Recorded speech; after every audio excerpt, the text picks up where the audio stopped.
What the hell just flew out of my book? World building is insanely detailed. It's giving Hunger Games, but 10 times better.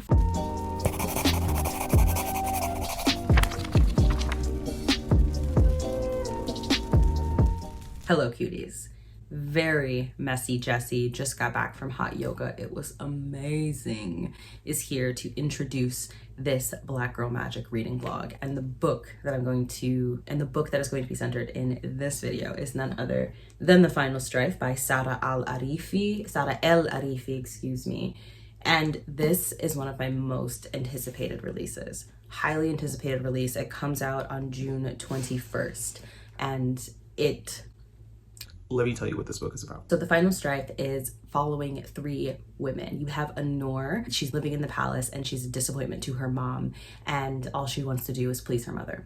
And then you have Sila, who was raised in the resistance, because this is a very brutal empire that divides people by blood, by the color of blood that they have. There's 3 different kinds of blood, and the people associated with that blood type all have, like, you know, very specific cultures and etc. There's a very bloody and brutal history of the empire, of course, oppressing people who have the wrong color of blood. And so we get to follow Sila, who was raised in the resistance, and when her family was murdered, she ended up, you know, becoming exiled, and she still wants to be a part of it. She still wants to come back, and so she's kind of like fighting in pits, and just, she's very like a grungy, low-life kind of protagonist. We're also following a girl named Hassa, who is a trans girl, and she is from the lowest caste in this world, and she's from the people that are called the ghosters, because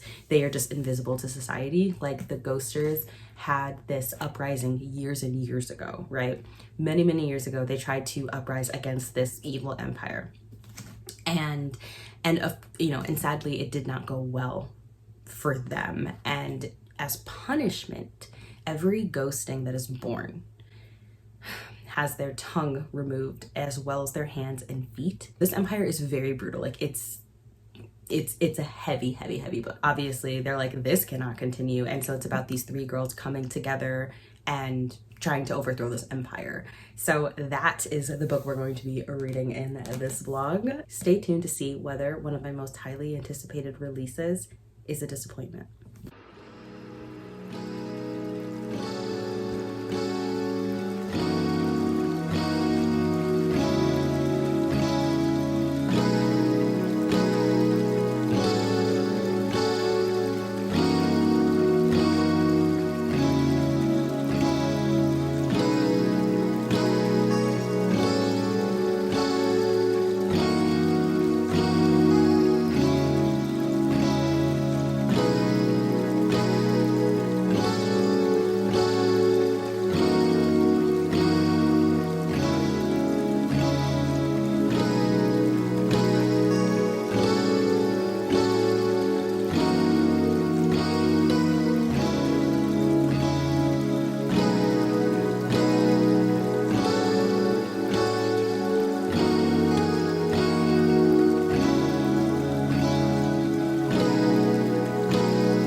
Hi cuties, I'm on page 266 of the Final Strife.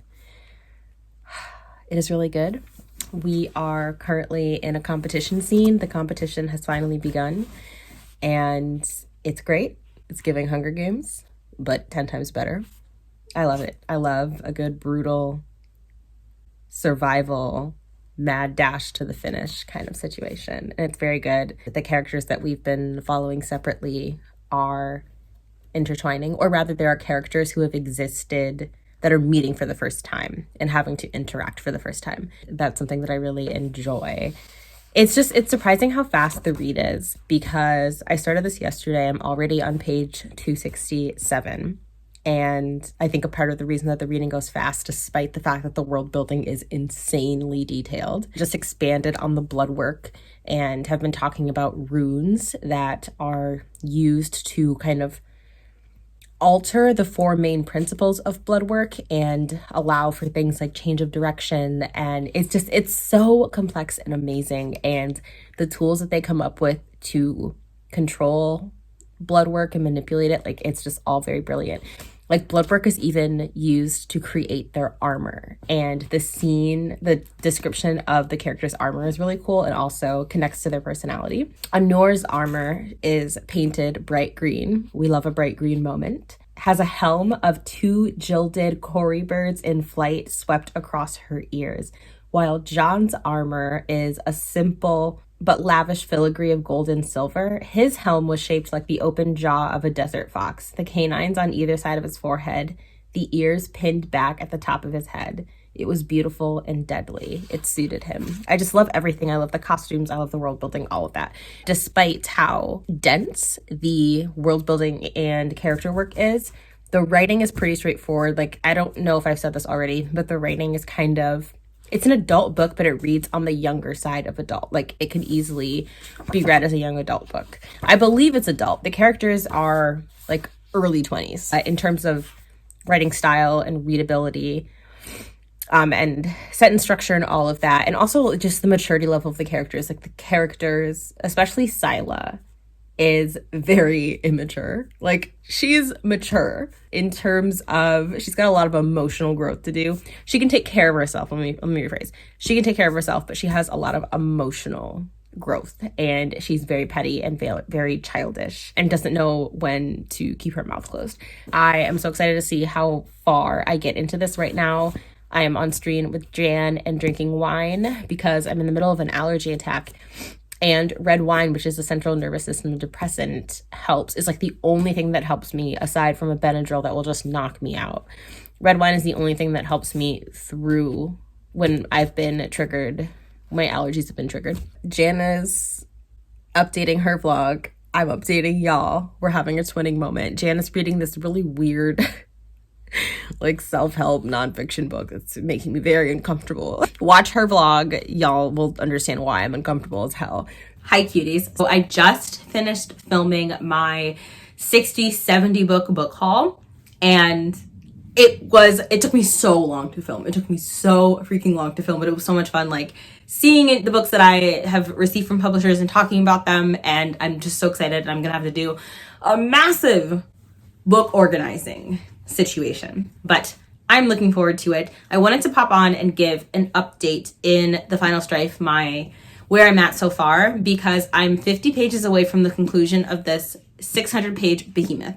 Like, I read most of this book in, I think, 3 days. I had to put it down and take a break because things in my life just got wild, and now I'm picking it back up. And it's just so amazing how, even though the book is really dense and bursting with events and characters and just so much, there's so much to remember, it's really easy to hop back in. And a big part of the reason that it is so easy is because of the writing. Like, the writing is just so straightforward. It's very readable, despite the fact that it is so intimidating. What the hell just flew out of me? It's in the living room and I'm just too lazy to go get it. Penguin Random House sent my most anticipated book of the year, which is Warsan Shire's poetry collection. I've been waiting for her to come out with a dedicated collection of poetry for a very long time, like literally years. My official #1 release for this year was that poetry collection. I know, like I've been saying, that it's You Made a Fool of Death with Your Beauty and Content Warning by Akwege Emezi. Akwege Emezi, I feel like, is just, they are going to be writing books for a while. And so my most anticipated release that is not an Akwege Emezi book just came in, and I'm so excited. I love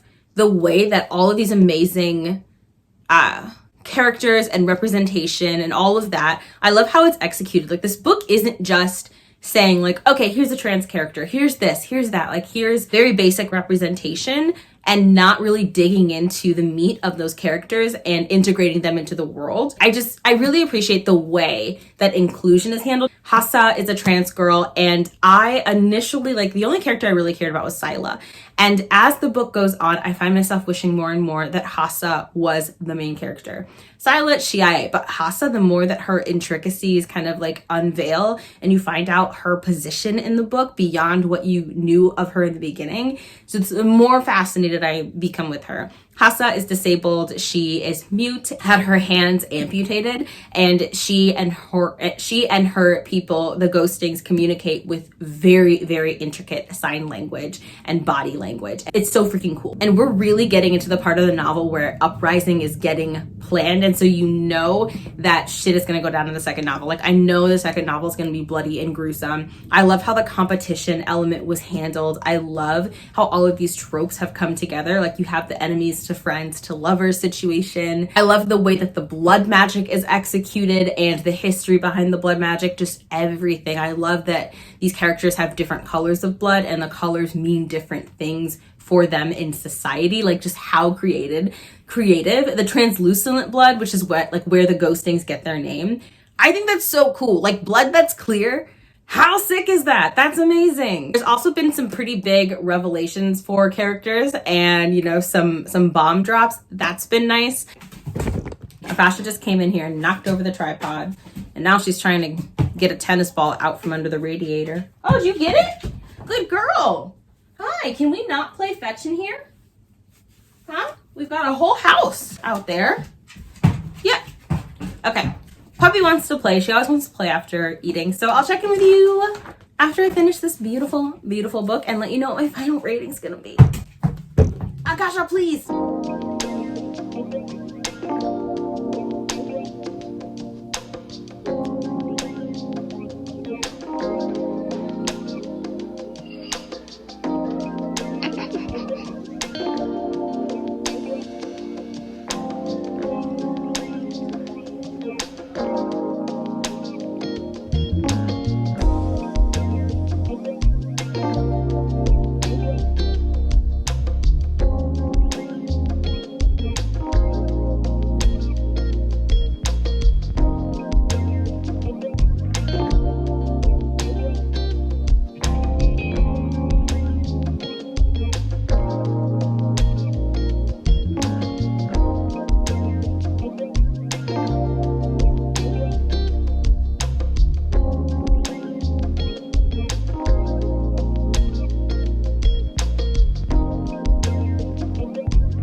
Cuties.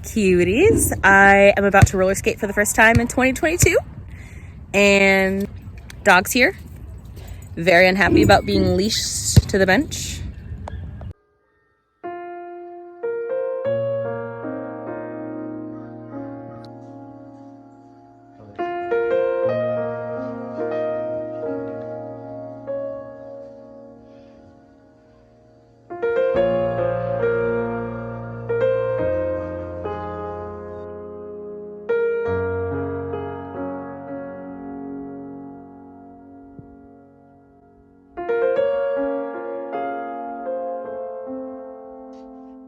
Hi, hello, Editing Jessie is back. I really hope you enjoyed this vlog because I had such a great experience editing this footage and getting to relive this book.